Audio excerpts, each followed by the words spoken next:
Assalamu alaikum warahmatullahi wabarakatuh. Ashama akkam jirtu hordoftoota channelii YouTube Abdul App barnoota alaan barbaachisaa ta'e takka isinii qabadhee dhufeen jira. Akkaataa akkaawuntii TikTok bilbila tokko irraa gara bilbila biraatti dabarsan ka jedhu takka isinii qabadhee dhufeen jira. Like, share hiriyoota keessanii gochuun haga dhumaatti na waliin turaa isiniin jecha.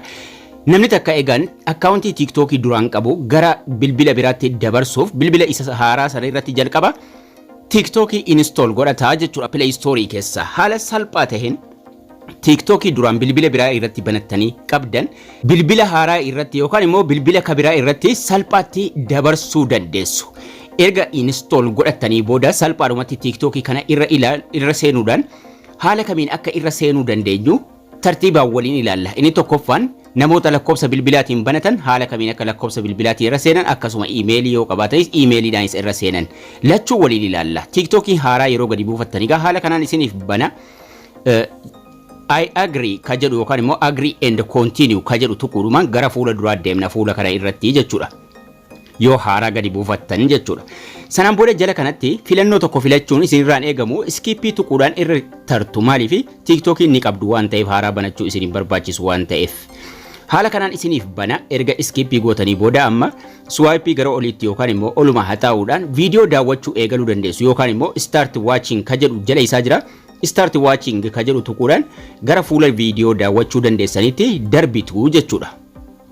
Fuula kana jalatti haala kanaan isiniif baase loginiif sign up yoo isiniif fide achumarraa tuytu yoo fiduu dide garuu jala kana bakki irraa profaayilii keessan tuytanii gara fuula duraa deemtan ni jira.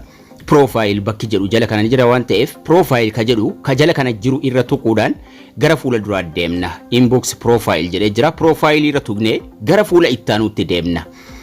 Akkaawuntiin qabnu waan ta'eef sign up nuun jira. Sign up kana irra tuqanna. Sign up haaraa banachuuf sign up sign in sirriitti addaan baaftanii beekuu qabdu. Gubbaa irratti sign up for TikTok isiniin jedhee create a profile nuun jedha use phone or email jedhee nuuf ka'a. Gonkumaa kana fayyadamuu hin qabnu. Sign up jalatti use phone or email ka jedhu kana irra tuquu hin qabnu jechuudha. Maaliif sun haaraa banachuuf jala kana already have an account duraan nin qaba waan ta'eef login isii jettu diimtuu jala kana jirtu irra tuqachuun gara fuula duraa deemna. Login ka jettu kun jirti. Loginii kana tuqne gara fuula ittaanuutti darbina. Already TikTok nin qaba. Login tahaa jechuudha malee sign up miti. Login amma gubbaa ta'ee sign up immoo jala dhufee jira. Kanaafuu fuulli nu barbaannu loginidha. Ni qabna waan ta'eef jechuudha. Filannoon jalqabaa use phone email or username. Maqaa kee lakkoofsa bilbilaa kee guuttachuun emailiidha yookaan immoo username TikTokiitiin banachuu barbaannan ka jalqabaa filadhuu nuun jedha. Lakkoofsa bilbilaa emailiidhaan usernameidhaan kana sadan keessaa kan qabnuun banachuudhaaf ka duraanii bilbila haaraa irratti dabarsuudhaaf filannoo inni jalqabaa jechuudha.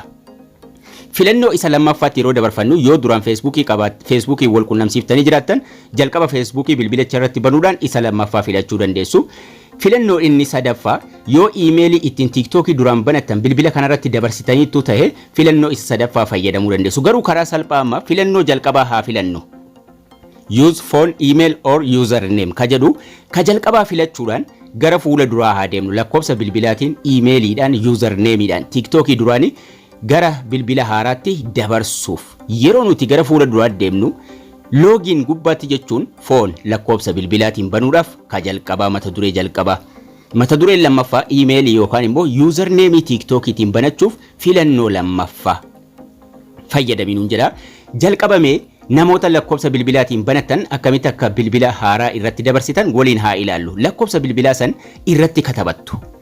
Yeroo irratti katabattan passwordii TikTokii isiniin barbaachisu send code ka jedhu fayyadamtu. Lakkoofsa bilbilaa sana irratti galchuudhaan send code ka jedhu kana salphaadhumatti tuqattanii gara fuula duraa deemtu. Lakkoofsa bilbilaa duraan TikTokii san ittiin banattan bilbila haaraa irratti dabarsuuf waan ta'eef send code ka jedhu jala isaa jira. Send code tuqne gara fuula ittaanutti dabarfannaa jechuudha. Lakkoofsa bilbilaa sana irratti koodiin nuuf ergama waan ta'eef jechuudha. So lakkoofsa bilbilaa keenya katabanneerra lakkoofsa bilbilaa duraan TikTok ittiin banannee bilbila biraa irraa qabnu jechuudha. Erga itti guuttannee booda send koodii tuqna. Koodiin lakkoofsa bilbilaa irratti nuuf ergama. Koodii lakkoofsa bilbilaa irratti nuuf dhufe sana bakka koodiin irratti katabinuun jedhee gara fuula duraa nu geessisan irratti koodii san irratti katabannaa jechuudha. Koodii yeroo nuti katabnee xumurree ofuma isaati TikTokii keenya duraanii bilbila haaraa irratti nuuf dabarsaa jechuudha. Allahu fidaa allahu yoo gochuu barbaadan gootanii piroofaayilii jalaa tuquudhaan gara piroofaayilii keessanii salphaadhumatti seentuu jechuudha. Kun egaa obboleeyyan lakkoobsa bilbilaatiin TikTokii banattaniif haala kanaan TikTokii keessan bilbila biraa irratti dabarsuu dandeessu jechuudha. Amma darbee jira. Ammallee iimeeliidhaan yookaan immoo yuuzarneemiidhaan akkamitti dabarsina warra jedhuuf loogiinii ammas foon iimeel yuuzarneem isa jedhu fayyadamnaa jechuudha. Erga fayyadamnee booda mata duree lakkoobsa bilbilaa galchuu waliin ilaalle amma garuu iimeel yuuzarneem isa jedhu fayyadamnaa jechuudha mata duree lammaffaa. Iimeelii yookaan yuuzarneemii. Yuuzarneemiin kunis kam akka ta'e waliin ilaalla. Yookaan iimeelii irratti barreessitu. Yookaan immoo yuuzarneemii TikTokii keessanii. TikTokiin kamiyyuu maqaa lama qaba. Maqaa ittiin namni sarchii isin godhuu fi yuuzarneemii qaba. Fakkeenyaaf yuuzarneemiin kiyya Abdul App yoo ta'e walitti aanee barreeffama yuuzarneemiin yookaan tuqaa gidduu jiraata. Abdul App jedhee barreesseen jalatti paaswordii TikTokii kiyyaa beekuun qaba. Paaswordii TikTokii san itti guuttadhaa jechuudha. Itti guutuudhaan loogiinii godha.